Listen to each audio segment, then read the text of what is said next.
نساء کی آیت 34 ہے، اس کی تلاوت ہوئی اور اس کا ترجمہ بھی میں نے پڑھا، آپ نے یقیناً سنا ہوگا۔ علامہ صاحب آپ فرمائیے، اس کے ہی ارد گرد ہماری ڈسکشن ریوالو کرے گی، تو یہ آیت کیا کہہ رہی ہے مجھے بتائیں۔ اعوذ باللہ من الشیطان الرجیم، بسم اللہ الرحمن الرحیم، اللہم صلی علی محمد وآل محمد وعجل فرجہم الشریف۔ دیکھیے اللہ رب العزت نے قرآن پاک کو معجزتاً نبی پاک محمد مصطفیٰ صلی اللہ علیہ وآلہ وسلم کے لیے عطا فرمایا ہے، اور اس کے اندر پروردگار نے انسانیت کے لیے، بشریت کے لیے زندگی گزارنے کے دستور العمل دیے ہیں۔ اب زمانے کے ساتھ ساتھ جو ہے وہ انسان کی ذہنیت اور مائنڈ جو ہے نا وہ چینج ہوتا رہتا ہے، اس لیے میں نے بھی دیکھا کہ جب آپ ترجمہ کر رہے تھے تو ظاہر ہے جیسے ایک حرف کے 70 معنی نکلتے ہیں، تو ڈیپینڈ کرتا ہے کہ کون کس معنی میں لے کر اس کی ترجمہ اور تشریح کرتا ہے۔ لیکن جو مفہوم ہے وہ یہ ہے کہ اگر آج کے کانٹیکٹ میں جو بھی ہماری بات بھی ہو رہی تھی وہ دیکھا جائے تو الرجال قوامون علی النساء، اب اس کا آپ کیا ترجمہ کریں گے؟ نگہبان ہے، حاکم ہے، قوی ہے، محکم ہے، یہ سارے کا سارا جو ہے نا وہ آپ جس کانٹیکٹ میں اس کو لینا چاہیں، اس میں آ کر اختلاف ہو سکتا ہے، لیکن at the end of the day قوام کو سمجھنا جو ہے نا ضروری ہوگا۔ لیکن اس کی جو تھوڑی سی اگر خود اللہ رب العزت نے اس میں سے آپ کس کا انتخاب کریں گے؟ حاکم کا، شراکت دار کا، کون سا آپ کس لفظ کا انتخاب کریں گے؟ میں سب کا ہی کروں گا، سب کا ہی کروں گا، مطلب میں جو ہے نا وہ سب کو جو ہے نا وہ لے کر کروں گا، اور مجھے اس میں کوئی پرابلم نہیں ہے یہ کہنے میں کہ ہم کہیں کہ جناب مرد اور عورت جو ہیں وہ دونوں برابر ہیں، خلقت میں برابر ہیں، اس میں کوئی شک نہیں ہے، لیکن بہرحال پروردگار نے نیچرلی جو ہے وہ مرد کی ذمہ داریوں کے حوالے سے اور اس کا قوی ہونا بنتا ہے، عورت کو عورت کی ذمہ داریوں کے حوالے سے اور اس کے اندر لطافت اور یہ سارا کچھ ہونا جو ہے نا بنتا ہے، اس کی جو بھی ایک رسپانسبلٹیز اینڈ ڈیوٹیز ہیں اس کے مطابق۔ اب الرجال قوامون علی النساء، اچھا اب جب آگے چلتے ہیں تو اس کی جو تشریح کیا ہے؟ مال خرچ کرنا نمبر ایک، اور فضل اللہ بعضهم علی بعض، پروردگار نے فضیلت دی ہے، اس میں بھی کوئی شک نہیں ہے۔ اب ظاہر ہے وہ فضیلت کے اندر جا کر پھر مفسرین کی جو ہے نا وہ تفسیرات آ جاتی ہیں۔ اچھا جب آگے چلتے ہیں تو ذرا مال خرچ کرنا، تو مال خرچ کرنے میں کلیئر ہو گیا کہ حق مہر اور نان و نفقہ وہ مرد کی ذمہ داری ہے، یعنی یہاں پر جو ہے نا وہ جو آج کے دور میں کہا جاتا ہے کہ خاتون کماتی ہے، وہ ملٹا ملینئر بھی کیوں نہ ہو تو اس کی ذمہ داری نہیں ہے، میوچول انڈرسٹینڈنگ کے تحت وہ جو چاہے کرے، وہ برابر کی حصے دار بن جاتی ہے کہ بھی آدھا خرچہ میں دیتی ہوں، وہ ایک الگ بات، وہ میوچول ذمہ داری اس کی مرد کی رہے گی،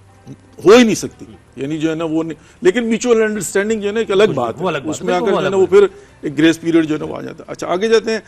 وَضْرِبُوهُنَّ، اب یہاں پر آ کر جو ہے نا وہ ذرا سا نہیں اس کی تشریحات ہے نا، دیکھیں میں ایک چھوٹی سی بات عرض کرتا ہوں، مجھے کوئی آر نہیں ہے اس بات کو کہنے میں کہ وَضْرِبُوهُنَّ کا ترجمہ جو ہے نا صاف مارنا ہی ہے، اس میں کوئی شک نہیں، اس کو مائلڈ کر دیں، اس کو یہ نہیں، لیکن اس کی بیک گراؤنڈ دیکھنا پڑے گی، کس سلسلے، کیا اگر کھانے میں نمک زیادہ ہوگا تو بیوی کو مار سکتے ہیں؟ اطاعت کی بات کیا ہے؟ اطاعت کی بات کیا ہوگی کہ یہاں پر مرد و عورت کے جو ٹاپک ہے نا، یعنی حقوق و فرائض کی جب بات کی جائے گی، خاتون جب رشتہ ازدواج میں منسلک ہوتی ہے، عقد یعنی نکاح پڑھ دیا جاتا ہے، گرہ لگا دی جاتی ہے، تو سب سے پہلا سوال یہ پیدا ہوگا کہ عورت کی ذمہ داری کیا ہے بحیثیت بیوی؟ وہ سوائے ایک کے باقی کچھ بھی نہیں ہے، وہ کیا؟ عزت کی حفاظت کرنا اور لتسکنوا علیہا، حق زوجیت ادا کرنا، باقی جو ہے نا وہ معاشرتی طور پر، اخلاقی طور پر، میوچول انڈرسٹینڈ کے طور پر وہ سب کچھ موجود ہے، لیکن واجبات میں سے کیا ہے کہ خاتون اپنے آپ کو اس کی زوجیت میں دیتی ہے، جس کے مقابلے میں مرد اس کو نان و نفقہ بھی دے گا، اس کا خیال بھی رکھے گا، اس کی حفاظت بھی کرے گا، سب کچھ کرے گا۔ اچھا اب یہ ایک چیز ہے جو عورت کی ذمہ داری بنتی ہے، حتیٰ یہاں تک کہ وہ بچے کو دودھ پلاتی ہے تو شوہر سے کہہ سکتی ہے اچھا پیسہ دو، یہ تمہارا بیٹا ہے، اس کی اجرت جو ہے نا مجھے دو۔ گھر میں کام کرنے کی بھی وہ کہہ سکتی ہے میں نہیں پابند ہوں، جاؤ جا کر کہیں سے لے کر آؤ، یا جو ہے وہ مطلب جو ہے نا وہ اس کو پے کرے اگر چاہے تو۔ اچھا میوچول انڈرسٹینڈنگ میں پھر وہی بات کر رہا ہوں کہ جو مرضی کر لیں۔ اچھا جب ایک ذمہ داری ہے بیوی کی شوہر کی نسبت، حق زوجیت، عزت کی حفاظت، عزت وہی ہو جاتی ہے نا، سیم چیز ہے نا، میں تھوڑا سا اس کو لفافے کے اندر لپیٹ کر بات کروں۔ اب اگر خاتون جو ہے وہ اطاعت کی جب بات کریں گی تو واجب اطاعت کون سی ہے؟ واجب اطاعت یہی ہے کہ جب اس کی ضرورت ہوگی وہ پورا کیجئے اور اس میں خیانت نہ کرے۔ اب اگر خدا نہ خواستہ اس کے اندر جو ہے نا وہ خیانت کرتی ہے، اب اس کی بھی 85 اقسام ہوں گی، کہاں سے شروع کریں کہاں تک جائیں نا، ایک اس کی آخری سٹیج ہے اور اس کی پہلی سٹیج ہوگی نا، تو ہم جو ہے نا وہ آخری سٹیج کو چھوڑ دیتے ہیں، لیکن کوئی بھی ہو اب یہاں پر آ کر کہا کیا کرو، طریقہ کار ہے، سب سے پہلے یہ کہ اپنا بستر الگ کر لو، یہ سزا کے طور پر ہے. اس کے بعد کیا ہے کہ اس کو یہ اب آپ اس میں کہہ سکتے ہیں تنبیہ کر لو، مار پیٹ لو، اس کو ضرب لگا لو. At the end of the day کیا ہے کہ آپ اس کو سزا دے دو، آپ اس کا اوپر اپنا غصہ نکال دو. ٹھیک، اچھا، لیکن یہ میں پھر وہی بات عرض کر رہا ہوں کہ یہ صرف اس سلسلے میں ہے. جی وہ ایک خاص سینیریو ہے. بعض ممالک کے اندر جو ہے کلچرلی مرد سمجھتے ہیں کہ حق بنتا ہے بیوی کو مارنا جو ہے نا، تو وہاں پر پھر قوانین بھی جو بناتے ہیں تو اس کے اندر بھی کہہ دیتے ہیں کہ اس حد تک مارا جا سکتا ہے. اچھا، اب جب یہ ہو گیا تو اب ایک سوال پیدا ہوتا ہے. یہ جو حقوق نسواں کی بات کرتے ہیں، یہ جو وومن رائٹس کی بات کرتے ہیں، اور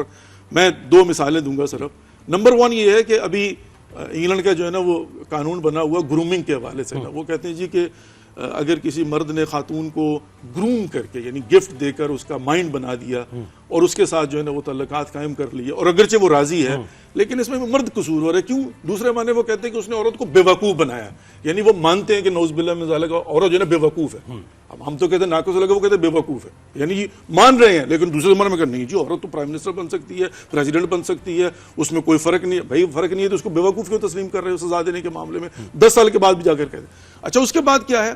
اگر یہ پتہ چل جائے کہ کسی قسم کی خیانت ہوئی ہے تو دنیا کا قانون کیا کہتا ہے، کسی بھی دنیا کا قانون وہ کہتے ہیں اس کو طلاق دے دو. لیکن پروردگار کیا کہہ رہا ہے، یعنی یہاں پر تنبیہ کرنے کا مطلب کیا ہے کہ اسے طلاق نہ دو، طلاق سے بڑی سزا کیا ہوگی. اور دوسرے معنوں میں یہ در حقیقت مرد کے لیے یہ ہے کہ جناب اس کو سزا دو لیکن اپنے گھر میں رکھو، یعنی اس کا نان و نفقہ بھی دو اور ابھی بھی تمہاری عزت ہے. اگر آپ اس کو اس اینگل سے دیکھیں گے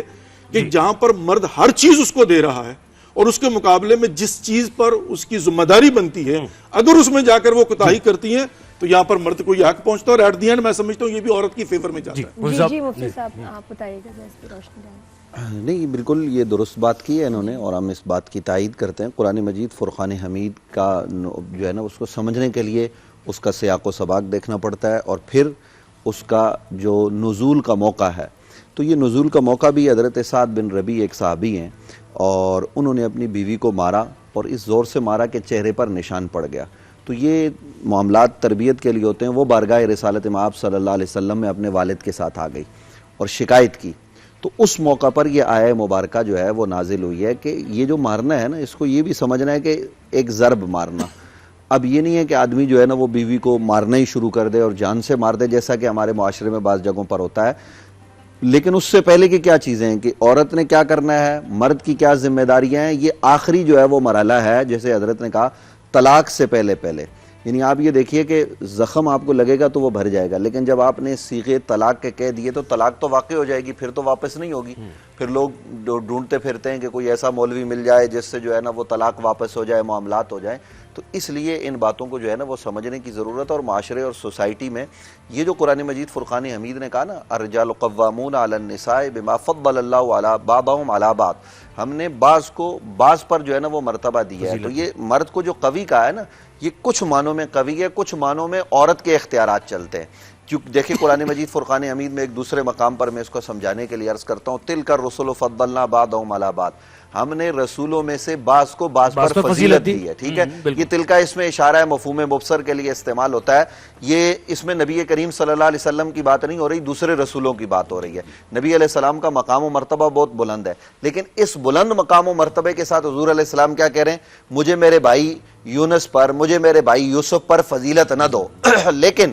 نبی کریم صلی اللہ علیہ وسلم کا مقام و مرتبہ کیا ہے کہ وہ سب سے بلند رتبے پر فائز ہے، آپ کے مقابل کوئی بھی نہیں ہے. تو یہاں اس بات کو بھی سمجھنے کی ضرورت ہے کہ اگر مرد حاکم ہے تو اس کی ذمہ داریاں ہیں، عورت اگر محکوم ہے اس کی ماتحت ہے تو اس کی ذمہ داریاں ہیں. لیکن ان ذمہ داریوں کے ساتھ ساتھ جیسے بھی علامہ صاحب نے ایک بات کی طرف توجہ دلائی، آپ ذرا غور کریں کہ بچہ اپنا ہے، ماں کے بطن سے پیدا ہوا ہے، وہ انکار کر سکتی ہے کہ جناب میں بچے کو دودھ نہیں پلانا چاہتی اور یا پلاؤں گی تو میں اس کا جو ہے نا وہ معاوضہ لوں گی. تو شوہر جو ہے نا وہ اس پر اس کو مجبور نہیں کر سکتا. حالانکہ دیکھیے معاشرے میں، سوسائٹی میں کبھی آپ نے یہ سنا ہے کہ عورت نے انکار کر دیا ہو کہ میں دودھ نہیں پلاتی؟ نہیں سنا نا آپ نے، نہ ہمارے ناظرین میں سے کسی نے سنا ہوگا. لیکن شریعت کیا کہہ رہی ہے کہ عورت انکار کر سکتی ہے بوجو، اور پھر اگر وہ کہے کہ بھائی اس کے لیے دودھ پلانے والی رکھو،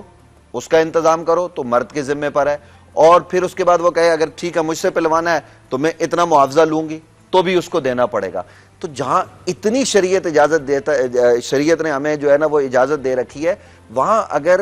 ذرا سے معاملے پر, اور یہ قرآن مجید فرقان حمید, یہ بھی یہاں مجھے یہ جملہ کہنے دیجئے کہ اس آیت پر قرآن مجید فرقان حمید کا مذاق اڑایا جاتا ہے, اور مجھے یہ بات کہنے میں کوئی عار نہیں ہے کہ آپ کے پاکستان کے ڈراموں میں اس کا جو ہے نا وہ مذاق اڑایا جاتا ہے, اور اس کے علاوہ اس قرآن مجید فرقان حمید کی آیہ مبارکہ کا مختلف طریقوں سے مذاق اڑایا جاتا ہے پلے کارڈ لے کے. کیا قرآن مجید فرقان حمید کا یہ مقام رہ گیا کہ آپ قرآن کے ساتھ یہ سلوک کریں گے؟ اس لیے آج چونکہ یوم تحفظ ناموس رسالت بھی ہے اور یوم تحفظ حقوق قرآن بھی منایا جا رہا ہے ہمارے ملک میں, تو ہمیں یہ بھی پیغام دینا ہے کہ قرآن مجید فرقان حمید کا ہر حرف, قرآن مجید فرقان حمید کی ہر آیت نافذ العمل ہے, قابل عمل ہے. ہاں منسوخ کا معاملہ الگ ہے, لیکن قرآن مجید فرقان حمید کے حوالے سے, اور یہ آیت منسوخ نہیں ہے, یہ محکم ہے, تو اس پر مکمل جو ہے نا وہ عمل ہوگا. اور یہ جو مذاق اڑانا ہے یہ نہیں کرنا, اور مارنے کا جو ہے نا وہ یہ آخری درجہ ہے طلاق سے پہلے.